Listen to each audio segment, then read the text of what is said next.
आप लोग कैसे हैं? मध्य प्रदेश सामान्य ज्ञान पार्ट 2 में आपका स्वागत है। पहले पार्ट में हमने मध्य प्रदेश के गठन के बारे में जाना और मध्य प्रदेश के गठन के साथ हमने मध्य प्रदेश की सामान्य जानकारियों के अंतर्गत मध्य प्रदेश के राजकीय खेल, राजकीय मछली, राजकीय वृक्ष इत्यादि जानकारियाँ हमने पहले पार्ट में दी और अब दूसरे पार्ट में भी सामान्य जानकारी ही है। सामान्य जानकारी के तहत हम ये बताना चाहते हैं कि विस्तृत जानकारी अभी अगले तीसरे चौथे पार्ट में आएगी। अभी फिलहाल सामान्य जानकारी दी जा रही है। उस जानकारी के तहत हमने गठन वगैरह जाना। आज कुछ और सामान्य जानकारी है। डीपली जब हम लोग पढ़ेंगे तो उसमें मध्य प्रदेश का पुनर्गठन कैसे हुआ, पुनर्गठन आयोग के अध्यक्ष कौन थे, ऐतिहासिक जानकारियाँ, मध्य प्रदेश की मिट्टियाँ, मध्य प्रदेश की संस्कृति, मध्य प्रदेश में निवासरत जातियाँ, मध्य प्रदेश के मेले, मध्य प्रदेश की नदियाँ इत्यादि जानकारियाँ डीपली में स्टेप बाय स्टेप दी जाएंगी। तो आज की जो जानकारी बिल्कुल सामान्य जानकारी है, जिसके तहत पहला जो पार्ट है वो है आज कुल संभाग मध्य प्रदेश में वो है 10 संभाग है हमारे।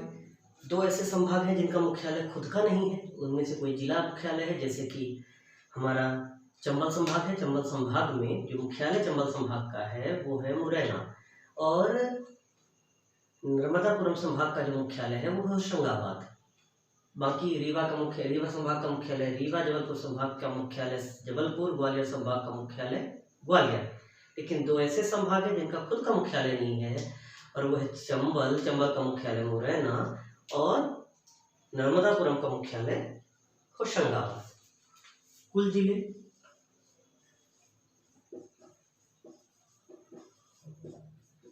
वो है 52। पहले पार्ट में मैंने बताया था कि नवीनतम जिला जो है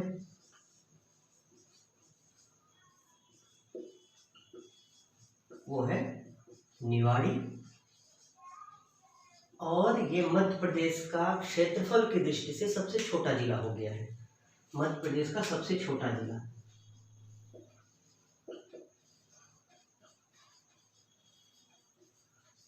मध्य प्रदेश का सबसे छोटा जिला। सबसे छोटा जिला मतलब क्षेत्रफल की दृष्टि से, जनसंख्या की दृष्टि से नहीं, वो आगे चर्चा की जाएगी। तो सबसे छोटा जिला क्षेत्रफल में मतलब आकार की दृष्टि से। कुल जिले 52 हो गए। अब कुल तहसीलें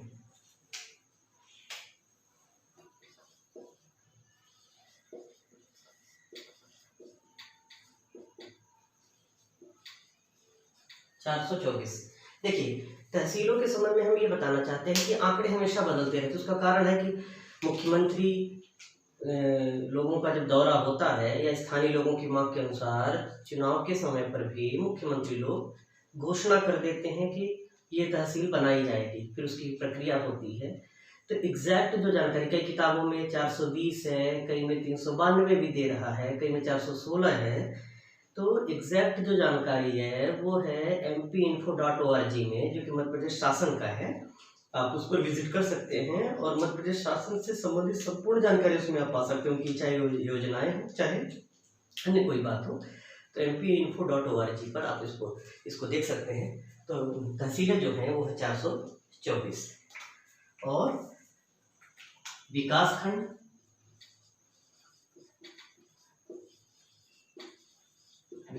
है 313 और बाताबाती है लोकसभा। मध्य प्रदेश में लोकसभा की 29 सीटें, 29, जिनमें से एससी के लिए 4 और एसटी के लिए 6 सीटें रिजर्व है। 4 सीटें अनुसूचित जाति के लिए और अनुसूचित जनजाति के लिए 6 सीटें। विधानसभा की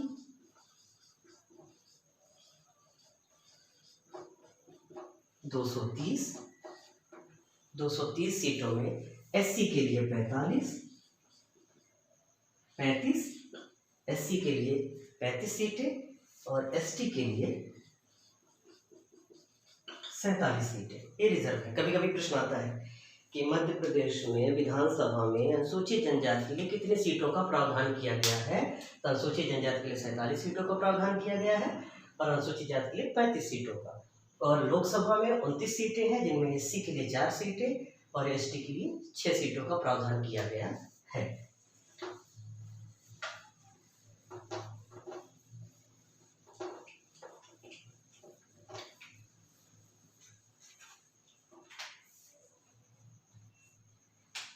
राज्यसभा,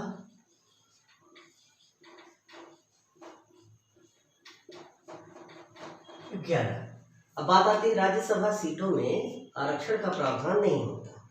जैसा कि आपको पता होगा कि राज्यसभा सदन का उच्च सदन माना गया है। यहाँ सामान्य भाषा में कहा जाता है कि वरिष्ठों का सदन है, ज्ञानियों का सदन है, जो कि डायरेक्टली नहीं चुने जाते हैं लोकसभा के सांसदों जैसे। इसके लिए हमारे जो प्रतिनिधि होते हैं, विधायक और सांसद, ये अपने विधानसभा क्षेत्र के लोगों का प्रतिनिधित्व करते हैं और ये माना जाता है कि हमारे विधायकों की संख्या के आधार पर राज्यसभा सीटों का जो चुनाव होता है, तो इसमें आरक्षण नहीं होता। इसमें सीटों की संख्या के आधार पर आगे इस पर चर्चा की जाएगी कि कितने हर एक राज्य के विधायकों का वोट जनसंख्या के अनुसार अलग अलग होता है। तो जैसे उत्तर प्रदेश की जनसंख्या ज़्यादा है, मध्य प्रदेश की जनसंख्या उससे कम है, तो यहाँ के विधायकों के वोट का निर्धारण जनसंख्या और कुल विधायकों की संख्या के आधार पर निर्धारित होता है। तो इसमें कोई आरक्षण नहीं होता है। और ये जिनका विधायक ज़्यादा होता है और वो उनके कैंडिडेट राज्यसभा सीट में ज़्यादा जाते हैं, जिनके कम होते हैं उनके कम जाते हैं। और नगर निगम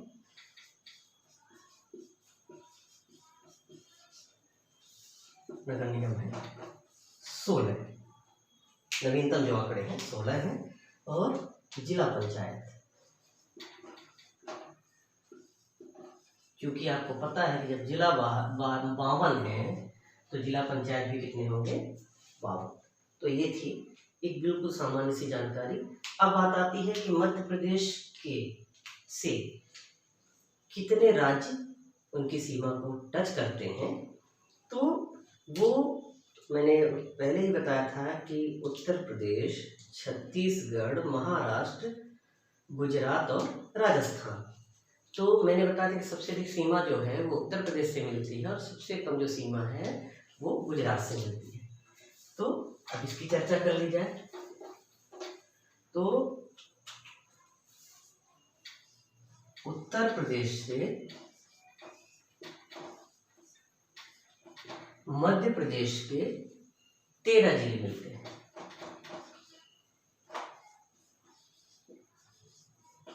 उधर आप चले जाइए मुरैना, भिंड, इधर फिर आप सतना, रीवा, इस साइड का ऊपर का जो नक्शा होता है, ये हिस्सा जो है सिंगरौली तक, ये उत्तर प्रदेश से टच करता है।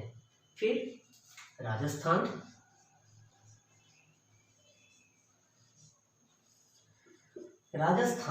जो ये हिस्सा है यहाँ पर, तो राजस्थान से 10 जिले मध्य प्रदेश के मिलते हैं। तो ये हो गया 10। फिर बात आती है महाराष्ट्र से 9 जिले।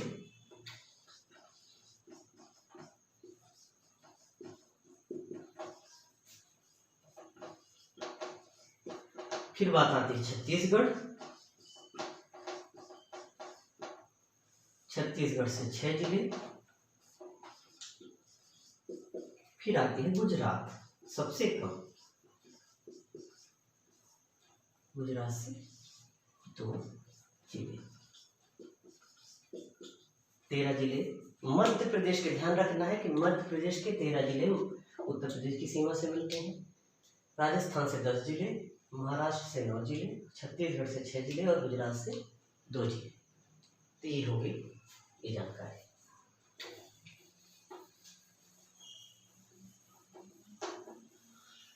अब अगली बात आती है, आपको पता होगा, अगर आप लोगों ने पढ़ा होगा कि मध्य प्रदेश से, या अगर ये मध्य प्रदेश का सिंपल सा नक्शा बनाए तो 14 जिले से होकर कर्क रेखा गुजरती है। प्रश्न पूछे जाते हैं कि निम्न में से किस जिले में से कर्क रेखा गुजरती है। 4 ऑप्शन आपको दे दिया गया। अब 14 जिलों के नाम याद करने के लिए हमें थोड़ा सा संघर्ष करना पड़ेगा, तो उसके लिए एक शॉर्टकट है, बहुत सारी वेबसाइट पे भी मिला है, पर हम लोगों ने भी इसी तरह से इसको याद किया था। तो ये आपको ध्यान रखना है कि मध्य प्रदेश से के 14 जिलों से होकर कर्क रेखा गुजरती है। तो इसका एक शॉर्टकट है जिसको हम बता दे रहे हैं। इसको रउआ राशि भवरासा और दमजम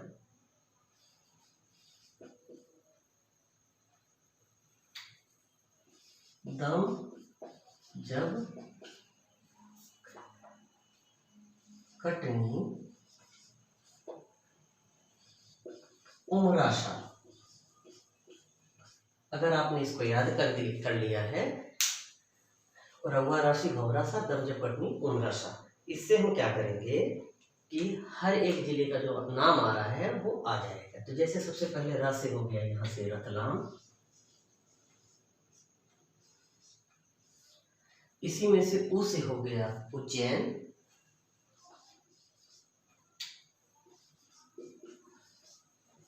फिर आ से हो गया आगर।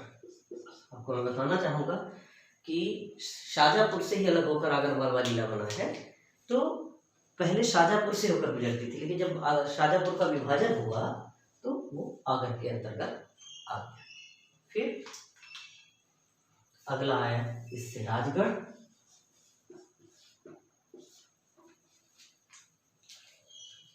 फिर आया सीहोर,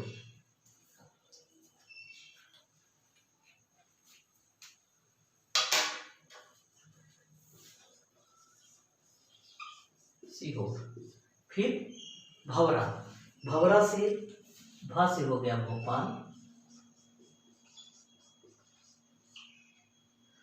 व से हो गया विदिशा,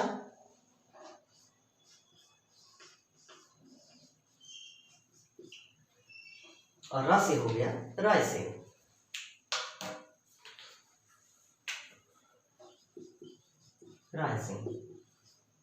फिर ये हो गया सागर,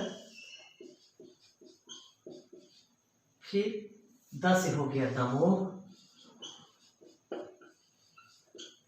जब से हो गया जबलपुर, कटनी, कटनी के लिए स्टैंड कर रहा है, उमरा मतलब उमरिया, और शाह का मतलब हो गया शहडोल। तो ये 3, 4, 5, 6, 7, 8, 9, 10, 11, 12, 13, 14। तो अगर आपने इसको याद कर लिया, रउआ राशि भवरासा दमजम कटनी उमरासा, तो इससे क्या होगा कि हमें 14 जिले, और इसमें बहुत सारे कन्फ्यूजन्स रहते हैं, बहुत सारे क्वेश्चन घुमा के दे देते हैं कि निम्न में से किन जिलों में से होकर कर्क रेखा गुजरती है। एक दे दिया है आपका जबलपुर और उमरिया, और फिर अन्य जिले दे दिए। तो ऑप्शन नंबर डी में अगर दिया है कि ए और बी दोनों, तो हमें अगर याद है तो इसको रतलाम, उज्जैन, आगर, राजगढ़, सीहोर, भोपाल, विदिशा, रायसेन, सागर, दमोह, जबलपुर, कटनी, उमरिया और शहडोल। तो ये सामान्य जानकारी पार्ट 2 था। आगे चलकर कल परसों तक एक और नया वीडियो आएगा, तो इसकी भी जानकारी, सामान्य जानकारी आपके सामने दी जाएगी। और आशा कि आपको हमारी ये जो वीडियो है वो अच्छी लगेगी, और हमारी कोशिश रहेगी कि हम आपको और अच्छा सा वीडियो बना के भेजें। अगर मान लीजिए कहीं कोई कमी होती है तो ज़रूर कमेंट बॉक्स में ज़रूर डालें। अगर मान लीजिए मुझसे कोई गलती होती है, मैंने पहले ही बताया है कि कोई भी व्यक्ति किसी भी स्थिति में संपूर्ण नहीं होता है, गलतियां हो सकती हैं, और अगर उन गलतियों को हम स्वीकारने के लिए तैयार हैं तो ठीक ठाक बात होती है। हम अकड़ के खड़े हो जाएंगे, नहीं आप गलत बोल रहे हो, फिर गलत हो जाएगा। तो फिर आशा करते हैं आपको ये वीडियो ज़रूर पसंद आएगा। Thank you.